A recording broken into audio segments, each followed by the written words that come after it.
Sadhsangat, Waheguruji ka khalsa, Waheguruji ki fateh. I would like to share my experience about Amrit and how I felt after I had Amrit Daat a couple of years ago. I would like to tell you that when Guru Sahib brings this thought in our mind that we should take Amrit, it's not us that we are choosing him. Sometimes we just get illusioned that perhaps we have chosen the Guru or the Dharam. It's not that. It's the opposite. It's the vice versa. Have you ever thought sometimes people get intuitions just before you were trying to ring them up? They ring us back. What is that? That means the person got a message before we had to deliver it to him through the telephone. So it's called telepathy. So if we materialistic people who are covered with millions of thoughts in our mind can sometimes reach to a state, a clear state, where we can relay the message from one person to another, do you think when we think of having Amrit Daat, it is because we chose the Guru? I don't think so. Because Guru is not just the form. Guru Gobind Singh Ji, in his form, he just came to this earth, or all the 10 Gurus, they came to this earth, but they were actually not, for us, they brought themselves into this physical form. But in reality, he is Nirankar. Guru is Nirakar. So a Nirakar is a state of mind where you have zero thoughts. There are no thoughts. So a person who is greater than me, which is Nirakar, obviously, will have more power to send me a message than I send him a message. Isn't it? The message from him to me will reach faster. So my point here is, when I took Amrit, it was not me who chose the Guru. It was vice versa. The reason behind that was because we cannot really think of such high state without Guru's grace, without he asking us to walk on that path. Why I feel so? Because if I had the thought in my mind that I should baptize in Sikh religion, take Amrit Daat and be a khalsa, then that thought was planted by my Guru in my head. That thought first, or in other words you can say, that thought first arose in my Guru's mind first, that he wants to choose Ravinder, or he wants to choose me, or a person XYZ, and make him into khalsa, because he has a higher purpose for us. And also obviously he must have seen something in us that we will be able to withstand the challenges which this path will offer us.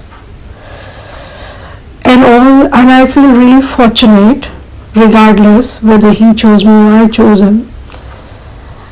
I feel fortunate, and I feel blessed, and I feel immensely proud and immensely happy in the end, knowing that all these years of whatever worry and whatever twists and turns my life went into, it was just a preparation for me for this day. Had I not gone through all those things in my life, whichever one I went to, perhaps I would have never reached a state where I can give my head to my Guru. Giving your head, coming to that, I must clarify, giving your head means, giving your head doesn't mean just bowing in front of Guru. Giving your head means giving your mat to Guru, giving your wisdom, giving your good, bad, giving your honor, respect, fame, defame, everything to Guru. In other words, surrendering your life, surrendering yourself with true honesty to one Guru. And that one Guru to whom we have been connected to in Guru Granth Sahib Ji is this Nirakar Paramatma, noble roop of Paramatma, which is all around us, in every form, in every heart, in every soul. So Guru wanted us to be khalsa.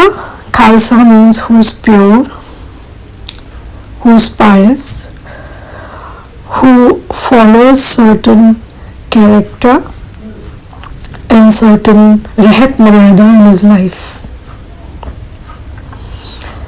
So I wanted to share this experience with you, or this insight which I had after I had this Amrit Daat, that it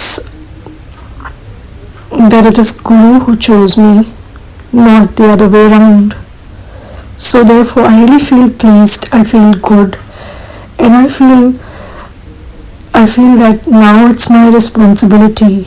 After having baptized, now it is a khalsa responsibility that we do not do any such thing, we do not cross any such line which can put even one finger towards our Guru, or towards our religion, or towards Khalsa Panth. Sadhsangat, I want to add something here. We as Khalsa has been chosen by Guru to come and follow his path. But if you see around, if you look around yourself, not many people will take this courage to get baptized and become Amritdhari and become Khalsa. The reason behind that would be, according to what I feel is, according to Bani also, if you now read Bani, if I now read Bani, I understand it better. They say Traguni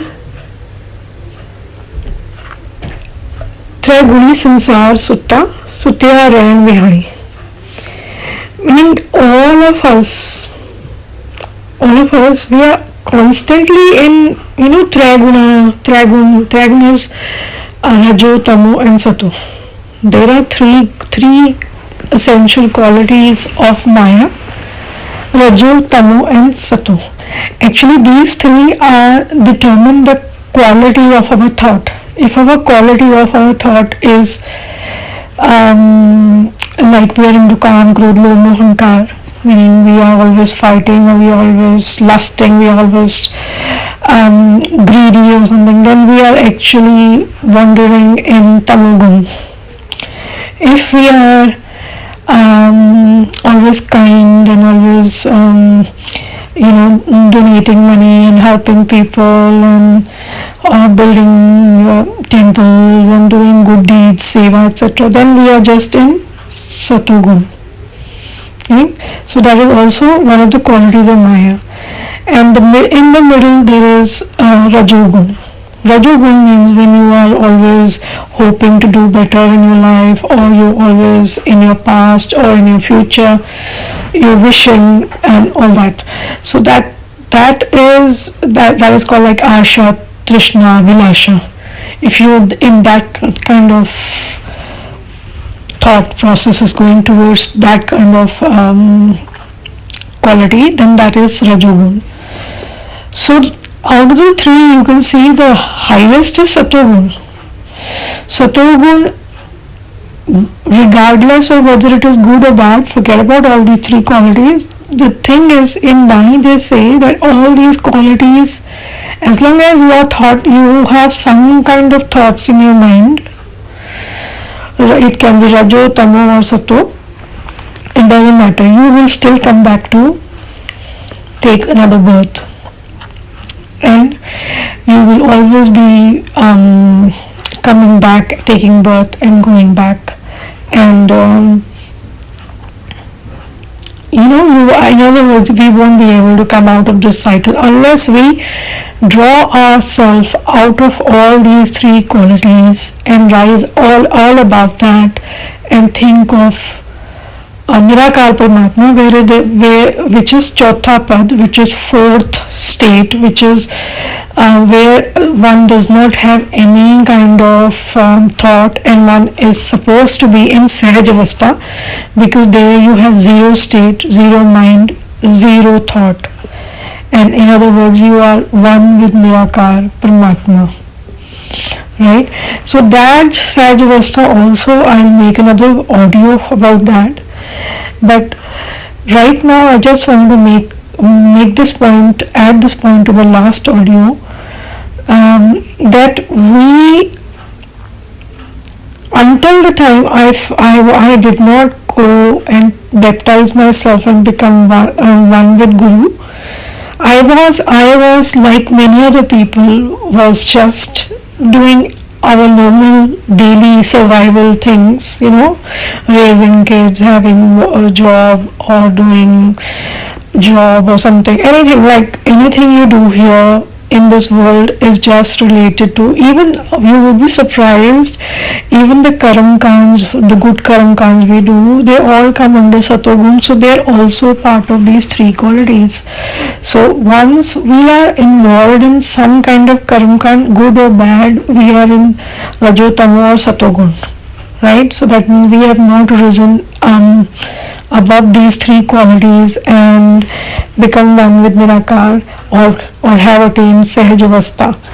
So what I'm trying to say is, in Bani they say Traguni Sansar Sutta Sutya Ren Vihani, meaning we are born in these three guns and we keep on doing whatever we have to do in this life, and then people die, then they come back, then this cycle keeps going, and only a few people will rise above Maya and these three guns, that they will be able to see the world the way it is. They will be able to open themselves up to the true Guru and do what they have to do. Right? So the thing is, Traguni Sansar Sutta Sutya Ren Vihani, प्रभ के पाते Schezwan जागे, जो बोले अमृत बाणी, बिना बोले अमृत बाणी. And that means only those people will be rising above these three qualities and reaching Sahaj Avastha. Only those whom Guru will choose once again, whom Guru will allow, whom Guru will give their hand and lift them up from this circle of Maya, from this well of Maya, and only they will be able to see the world the way it is. Until then, the world is just involved in another sea of Maya, and just like in our Upanishads, our old Hindu mythology also, if you see, there was Samudra Manthan. Remember? When there was Samudra Manthan, Bhagwan Vishnu, Lord Vishnu, he took Mohini, he made himself into Mohini, and he took that Amrit and gave it to all the Devtas or Suras, and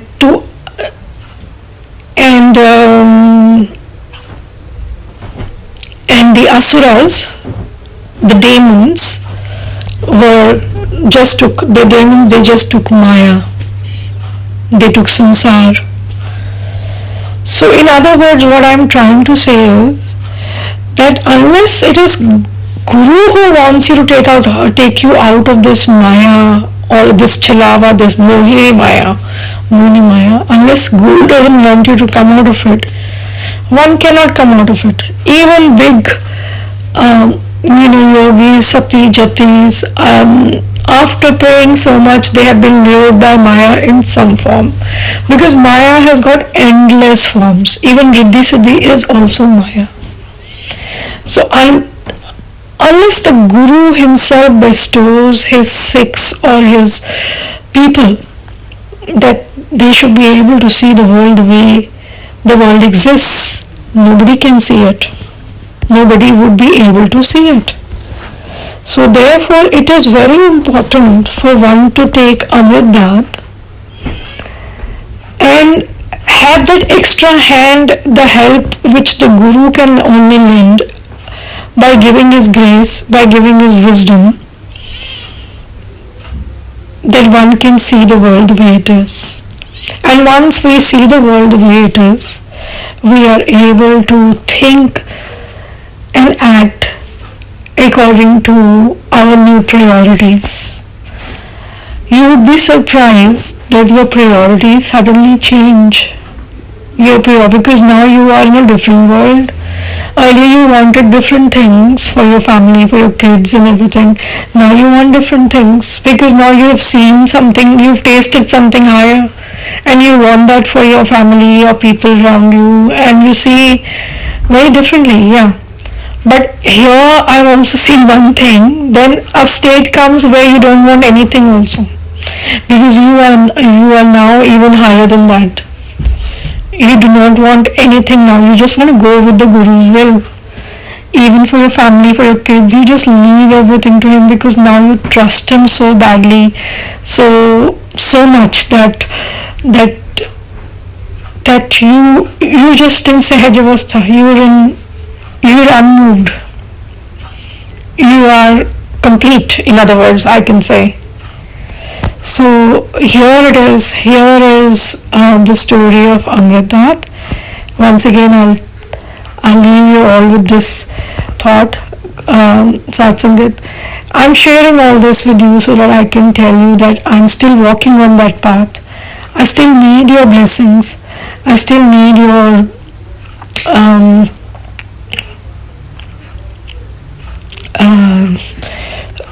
I still need you all to bless me and my children so that we can be true Sikhs to Guru, right?